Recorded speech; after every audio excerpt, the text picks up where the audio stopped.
Good morning बच्चों। अभी तक हम लोग अध्याय 12 जो हमारा भौतिक भूगोल के मूल सिद्धांत हैं उसमें महासागरीय जल का हम लोगों ने जो क्या क्या अध्ययन किया कि महासागरीय जल जो है कितने प्रकार के महासागरों में डिस्ट्रीब्यूशन है इसका। फिर उसके बाद में हम लोगों ने देखा था कि महासागर और जो है जितनी भी जल बॉडी है हमारे इस पृथ्वी पर तो कौन कौन से रूप में कितने परसेंट जल पाए जाते हैं। और उसके बाद में हम लोगों ने क्या अध्ययन किया था, उच्चावच का। उच्चावच में हमने देखा था महाद्वीपीय सेल्फ, महाद्वीपीय ढाल और गंभीर सागरीय मैदान, और इसके बाद में हम लोग गहरे गर्तों के बारे में अध्ययन किया था। इसके अलावा कुछ और छुटपुट जो है उसका अध्ययन किया था कि कौन कौन से छोटे छोटे जो है स्थल। तो अब हम लोग यहाँ पर अध्ययन करेंगे तापमान का, महासागरीय जल के तापमान का अध्ययन करेंगे। देखिए तापमान और इसके बाद में फिर हम लोग सैलिनिटी लवणता का अध्ययन करेंगे। तापमान हमारे महासागर जो हमारा महासागर है, जिस तरीके से हमारी पृथ्वी पर जो है सौरिक विकिरण से पृथ्वी हमारी गर्म होती है, पृथ्वी का सतह जो है गर्म होता है, इसी तरीके से हमारे जो समुद्र का जल है वो भी गर्म होता है। अब ये गर्म होता है तो इसका डिस्ट्रीब्यूशन जो वितरण देखेंगे, हमने तापमान का वितरण जो है अपने पृथ्वी पर देखा था, एक वर्टिकल देखा था और एक सतह पर देखा था।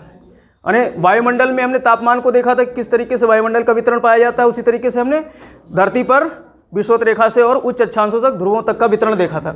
ऐसे ही हम लोग समुद्रों के तापमान को जो है सतह पर देखेंगे, यानी जो हमारा सतह है, जो सी लेवल है, जो समुद्री इस ऊपर जो ऊपरी तल है समुद्र का, जैसे पानी भरा रहता है सबसे ऊपर वाला, तो उसको स्थानिक या सतहीय बोलते हैं। तो सतहीय तापमान का अध्ययन करेंगे, यानी क्षैतिज वितरण, समुद्र में तापमान का क्षैतिज वितरण।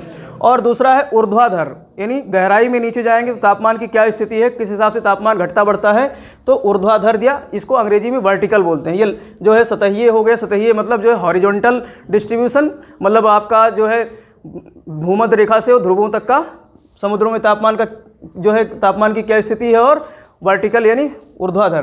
तो अब देखते हैं इसके स्रोत क्या हैं, हमारे समुद्र में तापमान के क्या स्रोत हैं।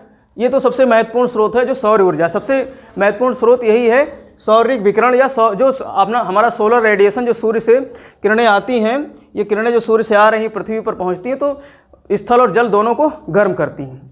लेकिन यहाँ पर जो है स्थल की अपेक्षा जल जो है वो धीमे ठंडा भी होता है और धीमे गर्म भी होता है। उसको ठंडा होने में और गर्म होने में समय लगता है, तो लेकिन स्थल हमारा जल्दी गर्म हो जाता है और जल्दी ठंडा भी होता है।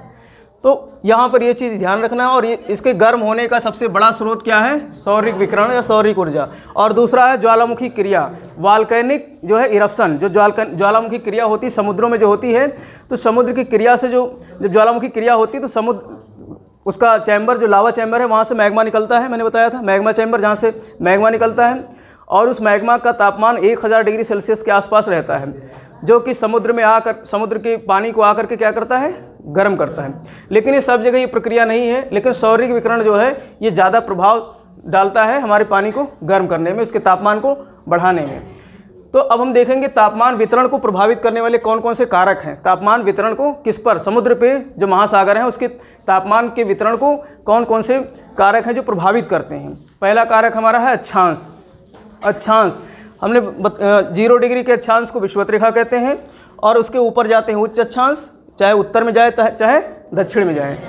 जो निचला अक्षांश होता है जो 0 डिग्री के आसपास होते हैं वो सब क्या कहलाते हैं, निम्न अक्षांश।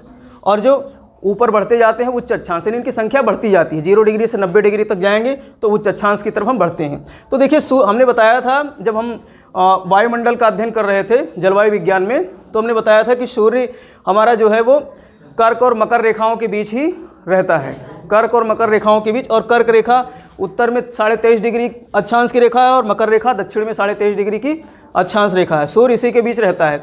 बाकी जगहों पे सूर्य जो है जब दक्षिणी गोलार्ध में होगा तो उत्तरी गोलार्ध में 6 महीने सूर्य की रोशनी नहीं पहुंच पाती है, क्योंकि पृथ्वी हमारी अपने अक्ष पर झुकी हुई है। इसके कारण, झुके होने के कारण सूर्य जब इधर रहेगा तो इसकी किरणें जो है यहाँ तक 6 महीने नहीं पहुँच पाती हैं। जब 6 महीने किरणें नहीं पहुँचेंगी सूर्य की तो उत्तर में जो है ज़्यादातर हिस्सा पानी उसका ठंडा रहेगा और ज़्यादा ध्रुव के आसपास पानी जमा रहेगा, मतलब माइनस में टेम्परेचर चला जाता है तो वहाँ का पानी जम जाता है। तो इस तरीके से जो है ये अक्षांश प्रभावित करते हैं हमारे समुद्री तापमान को समुद्री जो है महासागरीय तापमान को, यानी इसके आसपास वाले क्षेत्र, जो निम्न अक्षांश के आसपास वाले क्षेत्र हैं, यहाँ के जलभाग हैं वो ज़्यादा गर्म रहेंगे उच्च अक्षांशों की अपेक्षा। जब हम डिस्ट्रीब्यूशन देखेंगे, इसका क्षैतिज वितरण देखेंगे, तो उसमें एक चित्र बना करके इसको समझाएंगे किस तरीके से गर्म, यहाँ निम्न अक्षांश के महासागर गर्म रहते हैं और उच्च अक्षांश के ठंडे रहते हैं। और दूसरा हमारा स्थल जल का असमान वितरण, यानी उत्तरी गोलार्ध मोस्टली जो है स्थल मंडल का है और दक्षिणी गोलार्ध जो है वो वहाँ जलमंडल ज़्यादा है। अब इस मानचित्र में आप देख सकते हो, ये विश्व का नक्शा मैंने बनाया है। इस विश्व का नक्शे में ये हमारा है विषुवत रेखा या 0 डिग्री की भूमध्य रेखा। अब इसमें इसके ऊपर उत्तरी गोलार्ध, इसके नीचे दक्षिणी गोलार्ध। अब बाकी जो ये खाली स्थान है ये क्या है, जलमंडल है। मैंने बताया था 5 महासागर है हमारी पृथ्वी पर, यहाँ बताने की आवश्यकता नहीं है। तो यहाँ यानी अगर हम इस मानचित्र को देखें तो दक्षिणी गोलार्ध में हमारे स्थल की अपेक्षा जल ज़्यादा है और उत्तरी गोलार्ध में स्थल मंडल ज़्यादा है, जलमंडल कम है। तो इसलिए जो है स्थल और जल का जो असमान वितरण है, असमान वितरण हमारे जो है तापमान को कहीं ना कहीं जल के तापमान को प्रभावित करता है। अब देखो ये स्थल हमारा बताया कि जल्दी गर्म हो जाता है। अब स्थल जल्दी गर्म हो जाएगा तो स्थल से जो अपना हवाएं चलेंगी समुद्र की तरफ, आसपास के समुद्र को भी गर्म हवाएं जो है गर्म करेंगी। तो यानी उत्तरी गोलार्ध के तापमान में जल के तापमान दक्षिणी गोलार्ध के जल के तापमान की अपेक्षा अधिक रहता है। क्यों? क्योंकि उत्तर में स्थल भाग ज़्यादा है और स्थल भाग जैसा कि मैंने बताया जल्दी गर्म हो जाता है। और दूसरा है सनातन पौने या सनातनी पौने। जो हमारा सनातनी पौने क्या होता है, पृथ्वी पर 3 प्रकार की, ये आपके टॉपिक से इस बार हटा दिया गया है, नहीं तो इसको हम जो है वायुमंडल जब पढ़ रहे थे तो उसमें पढ़ते, हम अलग से पढ़ा देंगे जो हमारा सिलेबस पूरा हो जाएगा।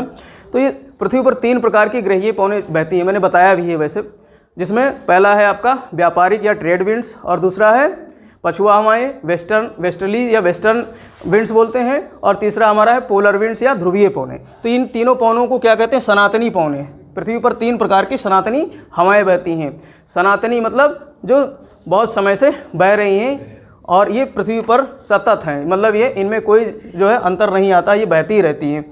थोड़ा बहुत जो है फीचर के हिसाब से जो हमारी बनावट है इसकी पृथ्वी पे जो है महासागरों महाद्वीपों के, तो उसकी वजह से थोड़ा प्रभावित होती है। तो ये 2 प्रकार की जो है पौने बहती हैं, गर्म और ठंडी। अब देखो जब गर्म हवाएं जब आएंगी समुद्र की तरफ तो समुद्र के आसपास के जल को क्या करेंगी, गर्म करेंगी, प्रभावित करेंगी। और ठंडी हवाएं जब आएंगी समुद्र के आसपास तो समुद्र के जल को क्या करेंगी, ठंडा करेंगी, तापमान को गिरा देंगी। गर्म हवाएं तापमान को बढ़ा देंगी समुद्र के और ठंडी हवाएं तापमान को गिरा देंगी। ठंडी हवाएं तापमान को गिरा देंगी तो उसकी वजह से हमारे महासागर का जल क्या हो जाएगा, ठंडा हो जाएगा। तो ये सनातन पौने हैं। और चौथा हमारा है महासागरीय धाराएं।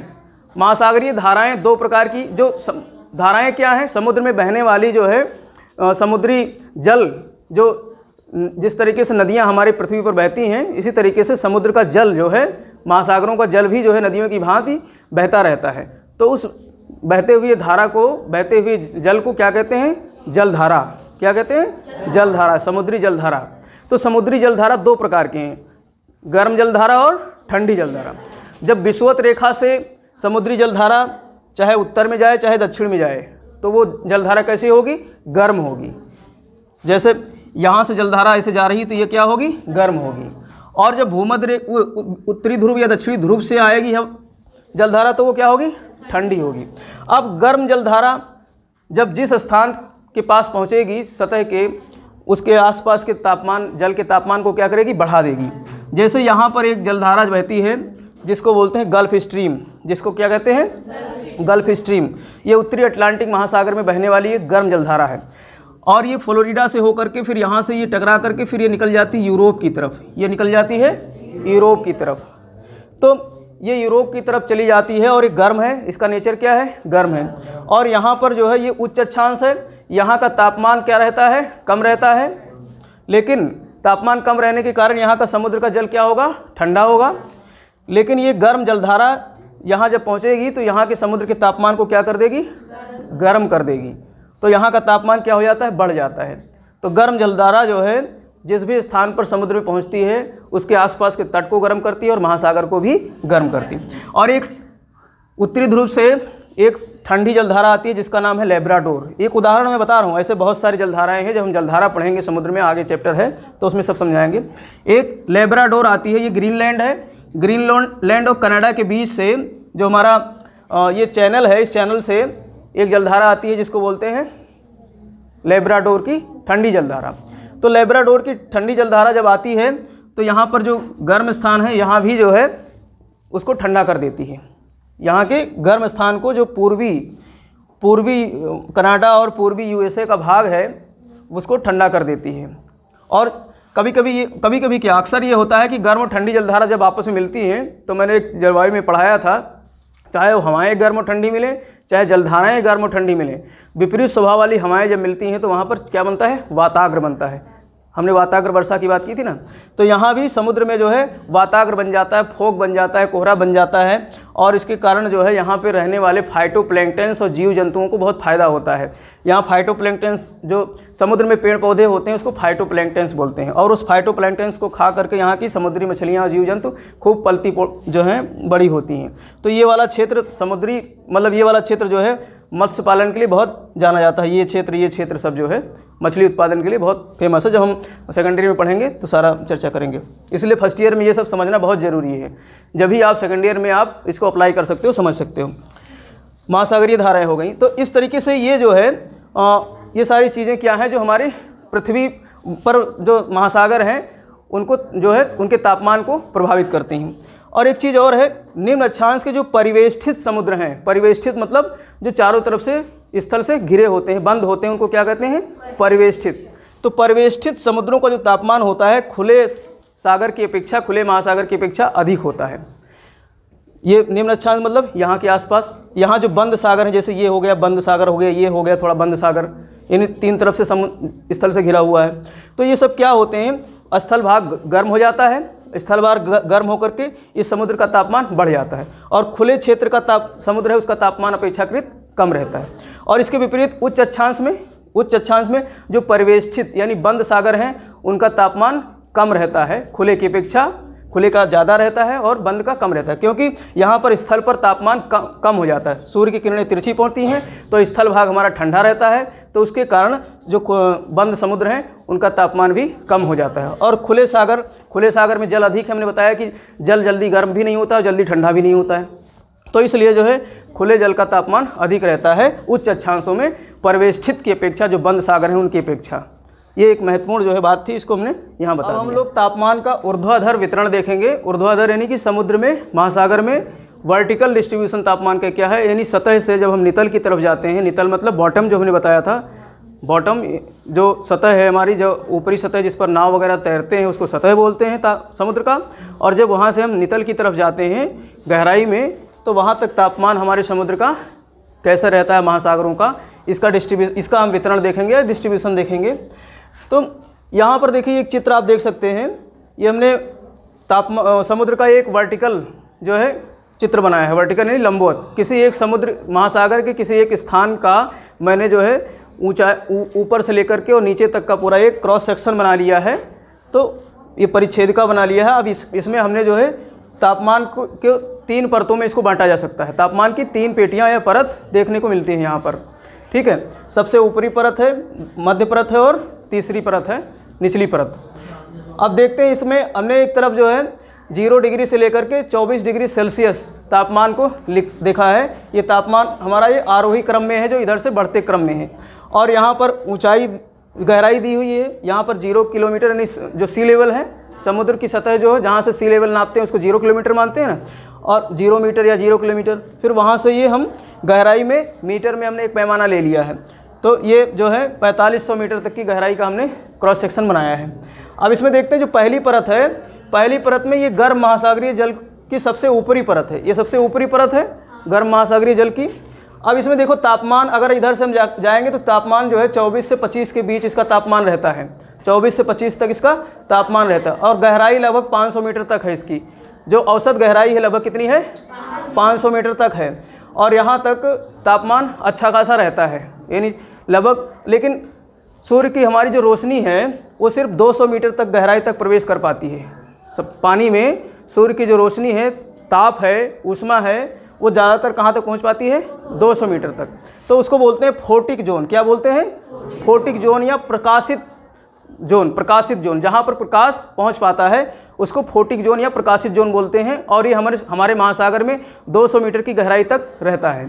तो इसीलिए अब यहाँ पर जो प्रकाश अधिक पहुँचाते हैं, तो प्रकाश जहाँ पहुँचेगा तो यहाँ पर जो महासागरीय पेड़ पौधे हैं, जो वनस्पतियाँ हैं, उसको फाइटोप्लैंक्टन बोलते हैं, जैसा कि मैंने बताया है।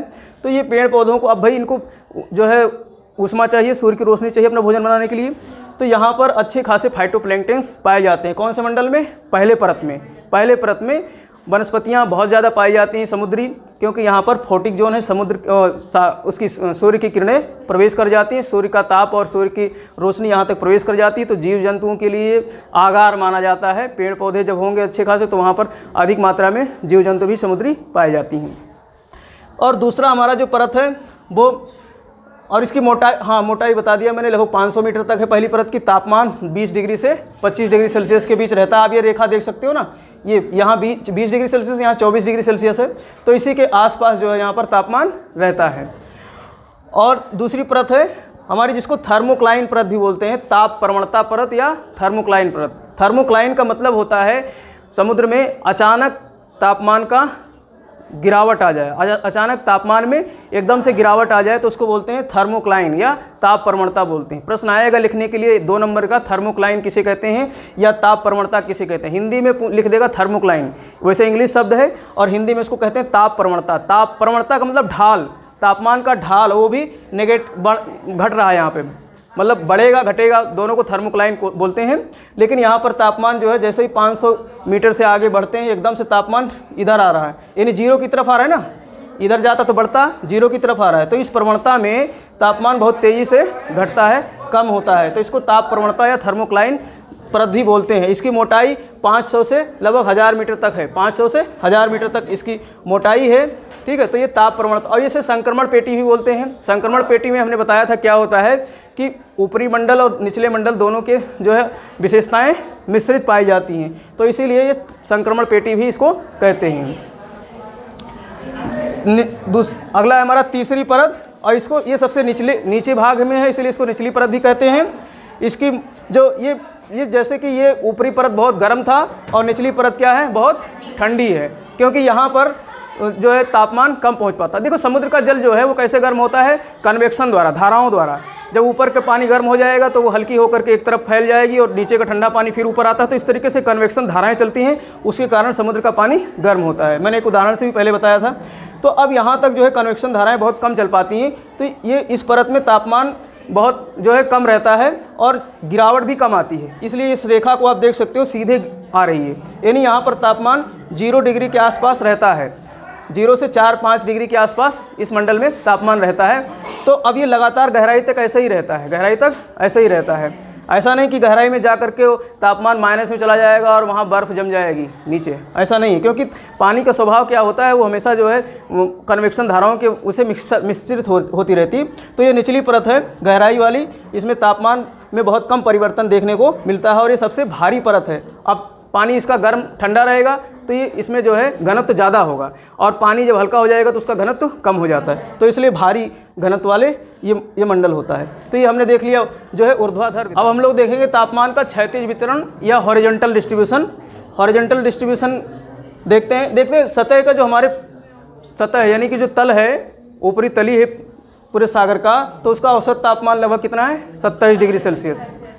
जैसे हमारे पृथ्वी का औसत तापमान जो है अलग है, इसी तरीके से इस समुद्र के पूरे सतह का तापमान 27 डिग्री सेल्सियस है। अब ये हमारा जो विश्व का मानचित्र है, और एक हमने इधर ग्लोब बनाया है। पहले हम ग्लोब में समझ लेते हैं कि हमारे 0 डिग्री जो विषुवत रेखा है, इससे उच्च अक्षांश की तरफ जाते हैं, चाहे उत्तर की तरफ चाहे दक्षिण की तरफ। जो इसमें डिस्ट्रीब्यूशन दिखाया गया है या औसत दिखाया गया है प्रति अक्षांश, यानी एक अक्षांश पे हम जैसे बढ़ते हैं, यानी 0 डिग्री से उत्तर की तरफ जैसे जैसे एक अक्षांश पे चढ़ेंगे तापमान में गिरावट आती जाएगी। लगभग आधा डिग्री सेल्सियस तापमान कम होता जाता है जैसे जैसे अक्षांश की तरफ हम बढ़ते हैं विषुवत रेखा से ऊपर की तरफ या नीचे की तरफ, दक्षिणी गोलार्ध या उत्तरी गोलार्ध में, तो तापमान कितना गिरता है, आधा डिग्री सेल्सियस। यानी तापमान में गिरावट आती जाती है। विषुवत रेखा से उच्च अक्षांश ध्रुवों की तरफ जाएंगे तो तापमान कम होता जाता है, या दक्षिणी अक्षांश में आते हैं उच्च अक्षांश की तरफ तो तापमान गिरता जाता है। और एक गिरावट कितनी है, आधा डिग्री सेल्सियस के आसपास है। और अब देखते हैं विषुवत रेखा पे जो सबसे ज़्यादा तापमान विषुवत रेखा पे नहीं पाया जाता, सबसे ज़्यादा तापमान विषुवत रेखा पे नहीं पाया जाता। उसका कारण क्या है कि विषुवत रेखा पे संवहनीय धाराओं से रोज़ वर्षा होती है। और वर्षा जो है, वर्षा का पानी हमने बताया था कि संग्रहण कहाँ होता है, जब ठंडा हो जाता है, बादल ठंडे हो जाते हैं तब संग्रहण होता है, और जब ठंडे बादल से पानी नीचे गिरेगा तो पानी क्या होगा, ठंडा होगा। इसीलिए बारिश का पानी जब गर्मी में वर्षा होती है तो कितनी बूंदें कितनी ठंडी पड़ती हैं। तो ये जब ठंडा पानी मिल जाएगा सागर में, महासागर में, तो यहाँ का तापमान क्या हो जाता है, कम हो जाता है।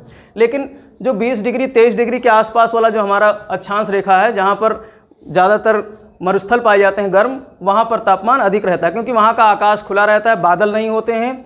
बादल नहीं होने के कारण सौरिक विकिरण अधिक होता है, सूर्य की किरणें ज़्यादा आती हैं, तो वहाँ पर समुद्र का जल ज़्यादा गर्म हो जाता है। तो इसीलिए लगभग 20 डिग्री सेल्सियस तापमान औसत जो है भूमध्य रेखा के आसपास रहता है, लेकिन 20 डिग्री अक्षांश रेखा पर 22 डिग्री सेल्सियस तापमान सर्वाधिक पाया जाता है, ऐसे ही दक्षिणी गोलार्ध में। और 40 डिग्री अक्षांश पे जो है लगभग तापमान 14 डिग्री सेल्सियस हो जाता है, और उत्तरी ध्रुव पर और दक्षिणी ध्रुव पर तापमान लगभग 0 डिग्री हो जाता है। तो ये हमने पूरा जो है क्षैतिज वितरण देखा। अब हम इसको नक्शे में देख सकते हैं। ये जो रेखाएं जो हमने दिखाई हैं, आप किताब में इसको देख सकते हो। एक चित्र आप जो हमारे देखने वाले व्यूअर्स हैं जो वीडियो देख रहे हैं, उसमें हम चित्र आप देख सकते हो सामने किस तरीके से क्षैतिज वितरण का तापमान दिखाया गया है। तो इसमें जो है ये 20 डिग्री सेल्सियस तापमान, जैसा कि ये कहाँ है, विषुवत रेखा के आसपास है। और फिर ये 25 डिग्री सेल्सियस की रेखाएं जो होती हैं, अभी देखो समान, मैंने ये क्या कहलाती है, समताप रेखा। ये क्या है, समताप रेखा, यानी समान बिंदु तापमान की बिंदुओं को मिलाने वाली रेखा क्या कहलाती है, समताप रेखा। तो इस समुद्र में 25 डिग्री सेल्सियस तापमान जो है यहाँ पर लगभग जो है कर्क रेखा पे और मकर रेखा पे। फिर इसके बाद 20 डिग्री का तापमान है, और ऐसे ऊंचे बढ़ते जाएंगे तो 0 डिग्री का तापमान कहाँ आ जाता है, ध्रुवों पर, उत्तरी ध्रुव और दक्षिणी ध्रुव। तो इस तरीके से तापमान का क्या हो गया, क्षैतिज वितरण, जिसमें हमने देखा मोटा मोटी अगर हम लिखने के लिए आ जाए तो क्या लिखेंगे कि क्षैतिज वितरण में तापमान क्या होता है, ध्रुवों से भूमध्य रेखा की तरफ बढ़ता है, या भूमध्य रेखा से ध्रुवों की तरफ गिरावट आती है। भूमध्य रेखा से ध्रुवों की तरफ तापमान में गिरावट आती है, और ये गिरावट प्रति अक्षांश कितनी होती है, आधी डिग्री सेल्सियस, 0.5 डिग्री सेल्सियस का तापमान गिरता है। तो इस तरीके से हमने तापमान पढ़ लिया। अब हम लोग अगले लेक्चर में सैलिनिटी पढ़ेंगे, लवणता को पढ़ेंगे। बस इसी के साथ ही हमारा चैप्टर अगले लेक्चर के साथ ही खत्म हो जाएगा। तब तक व्यूअर्स से रिक्वेस्ट है, जो हमारे यूट्यूब चैनल पे देखने वाले जो व्यूअर्स हैं, वो लोग अगर चैनल को सब्सक्राइब नहीं किए हैं तो चैनल को अवश्य सब्सक्राइब कर लीजिए, और दोस्तों को भेजना तो बिल्कुल भी ना भूलिए। खुश रहिए, खुशियाँ बांटते रहिए। जय हिंद, जय भारत।